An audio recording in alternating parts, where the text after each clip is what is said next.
straight away we can see then Bagnaia has found a little bit of time in that first sector down through this magnificent Casanova Civelli section. Bottom end of the circuit now. This is through Arrabbiata 1. He's being followed here by his VR46 Academy colleague Luca Marini. This pair have done millions of laps around this Mugello circuit. They come here throughout the season training on street bikes, production bikes. Bagnaia looking really good. Luca Marini directly behind him as well. Miller putting in good laps. Zarco putting in a good lap as well. The charge of the Bologna bullets is coming. Look at that. Bagnaia, Marini, Miller and Zarco all potentially on P1 laps here as we ride on board with Pecco Bagnaia on the shoulder cam. Perfect view as he sweeps through Biondetti 1 and 2. That real fast change of direction. A great last lap battle there between Marc Marquez and Jorge Lorenzo back in 2016. Now then, trying to get the perfect line through turn number 15 to get the crucial drive out of this final corner and then pick up the power of the Ducati, pick up the throttle of that Ducati, squeeze the power onto top gear. Pecco Bagnaia then, over the line he comes, he does go top. That was the perfect time to jump on board the shoulder cam, because Bagnaia finds a 1:45.940. Jack Miller, his teammate behind him, goes into second. Zarco third. Marini fourth. Martin fifth. This is Ducati's home Grand Prix. We're about an hour away from their headquarters on the outskirts of Bologna, Borgo Panigale, and in front of their home fans, Ducati here in Italy have locked out the top 5 places right now. And Matt, the boys that are going to be worried right now is the likes of Juan Mir, 14th, Miguel Oliveira, 15th, you know, Pol Espargaro, 16th. They're the guys that are going to really... Brad Binder, 21st, or did he just leap out? Oh no, it's still 22nd. You can see how hard Bagnaia was pushing to get in that 1:45.940. He ran on the first corner at San Donato, having just come over the line. Now then, Aleix Espargaro and Marc Marquez, you can see the pair of them. Brand new Michelin hard front tyre. You'll see that clearly with that distinctive yellow band around the rim. And then Aleix Espargaro, this would be a fantastic job here by the Aprilia man. I wonder if he's got that new Aprilia engine in here this afternoon. He was going to wait, I think, to see how Lorenzo Savadori got on with it this morning, the Aprilia test rider. Has he slotted it in here this afternoon? And they found some more crucial ponies, some horsepower out of that RSGP. Aleix Espargaro, the line, he does go top. A 1:45.891. He does gate crash the Ducati party. Unreal.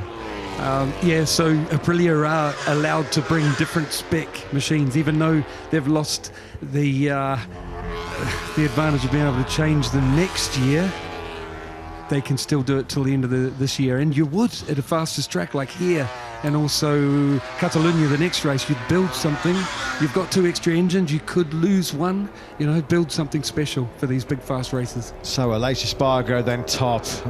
What a time it is to be part of the Aprilia MotoGP project. What a time it is to be an Aprilia fan in MotoGP and a fan of Aleix Espargaro. They really are riding the crest of a wave, aren't they, right now? He leads then this FP2 session as we delve into the last couple of minutes here in Mugello. A 1:45.891 is the benchmark, and Enea Bastianini had a really strong first 2 sectors. He's lost time in that third split, has the Italian. He's in 6th place at the moment. Over the line he comes, and it's just basically a Ducati gang behind Aleix Espargaro. Aleix Espargaro leads, and it's Bagnaia Ducati, Miller Ducati, Zarco Ducati, Marini Ducati, Bastianini Ducati, and Marco Bezzecchi on a Ducati. The 6 men directly behind Aleix Espargaro right now are all on Ducatis. Pol Espargaro did a great job to leap up to 8th. He got himself out of trouble there. Yeah, 2 Repsol Hondas actually inside that top 10 at the moment. Pol Espargaro, Simon just mentioned, with a 1:46.618 in 8th place. This is a big lap, a big 60 seconds or so here for Fabio Quartararo. He squeezed himself up into 8th place. How crucial could that 1:46.519 be from the Frenchman if we do have a wet FP3 session tomorrow morning? Because we remind you, the combined times for Q2 are decided, well, your automatic top 10 in Q2 are decided on the combined standing at the end of FP3. So if it's wet tomorrow morning, these lap times will be decisive. Bagnaia then trying to restore order here in Mugello for the factory Ducati team. Oh, somebody down in the background. Yeah, that was coming out of Correntaya, wasn't it? Who was that behind Pecco Bagnaia? Yellow flags now. Then the good news for Pecco Bagnaia is he was through that moment, and that is Johann Zarco. Second time in this session. You can see there, top of the helmet, JZ5, Johann Zarco. Second spill of FP2 for the Frenchman, turn 4 and turn 12. Back with Pecco Bagnaia. He's not able to knock Aleix Espargaro off top spot. The Aprilia man clinging on here. Checkered flag is out, but of course all those riders that were behind Johann Zarco now with the yellow flag out, it's been a bruising FP2 for Zarco. There's a lot of lap times going to be scrubbed off here. Yeah, Binder did an awesome job to ram himself up to 7th. Here's Johann Zarco. It was right mid-turn, wasn't it? Just he's picked up the gas and lost the front. Wow. Yeah, that was coming through turn 12, the Correntino corner. You pick up the gas there, but you also try to force it back to the right.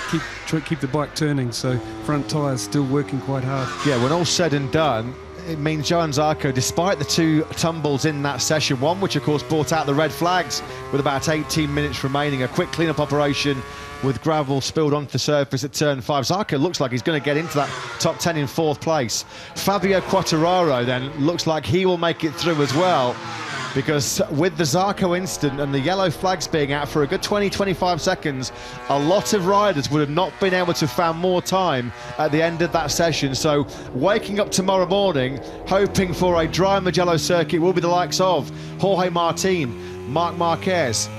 Potentially the yellow flags of course are gone now. Jack Miller's going to have no problems, he's 3rd with a 1:46.313. Just seeing a bunch of riders having lap times cancelled, some for exceeding the track limit as well.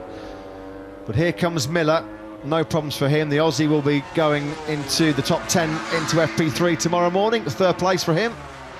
Matt, Joan Mir in 18th and in 17th. Maverick Vinales when your teammates on pole. Yeah, Jorge Martin 11th, Marc Marquez 12th. Taka Nakagami didn't find any time this afternoon, of course. Our quickest man at the end of FP1 this morning, Nakagami, with a 1:46.662.